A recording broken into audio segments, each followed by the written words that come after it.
এই মুহূর্তের যে খবর পাওয়া যাচ্ছে যে 28শে ফেব্রুয়ারি চূড়ান্ত ভোটার তালিকা প্রকাশিত হতে চলেছে, অর্থাৎ বড় খবর এই মুহূর্তের যে 28শে ফেব্রুয়ারি চূড়ান্ত ভোটার তালিকা প্রকাশিত হতে চলেছে। আগে 14ই ফেব্রুয়ারি ভোটার তালিকা চূড়ান্ত ভোটার তালিকা প্রকাশ হওয়ার কথা ছিল।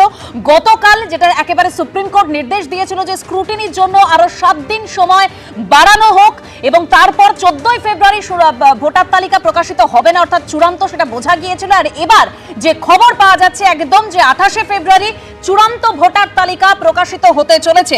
আর কি তথ্য রয়েছে, রুমা পাল আমাদের প্রতিনিধি রয়েছেন আমাদের সঙ্গে। রুমা, দেখো, জানিয়ে নির্বাচন কমিশন নোটিফিকেশন দিয়ে জানিয়ে দিল যে 28শে ফেব্রুয়ারি চূড়ান্ত ভোটার তালিকা প্রকাশ পাবে এবং 14ই ফেব্রুয়ারি পর্যন্ত শুনানি হবে। তারপরে যতগুলো ডকুমেন্টস বা ডিসপোজালের স্ক্রুটিনির বিষয় রয়েছে সেটা 21শে ফেব্রুয়ারি পর্যন্ত হবে, কারণ আদালত আগেই বলেছিল 7 দিন সময় স্ক্রুটিনির জন্য দিতে হবে। সেক্ষেত্রে 21শে ফেব্রুয়ারি এবং রেশনালাইজেশন পোলিং স্টেশন, এই যে বুথের যে পুনর্বিন্যাস, কত বুথ থাকবে, এই যে বাড়ার বিষয়টা ছিল, সেই তালিকাটা কিন্তু 25শে ফেব্রুয়ারি প্রকাশ পাবে।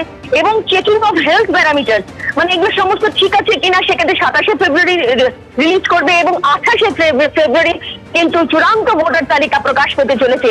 অন্যদিকে জানিয়ে রাখি যে 1 মার্চে কিন্তু রাজ্যে আসছেন এই রাজ্যের দায়িত্বপ্রাপ্ত deputy election commissioner Gyanesh Bharti এবং মনীশ কর, এবং তারা কিন্তু এখানে বৈঠক করবেন। অর্থাৎ বুঝতে পারছো যে 28শে ফেব্রুয়ারি যখন ফাইনাল ভোটার লিস্ট চলে আসছে, তারপরেই কিন্তু ভোটের যে দামামা সেটা কিন্তু বেজে গেল। 1 মার্চে কিন্তু আসছেন রাজ্যে একদম রাজ্যের যে দায়িত্বপ্রাপ্ত ডেপুটি ইলেকশন কমিশনার এবং তারপরে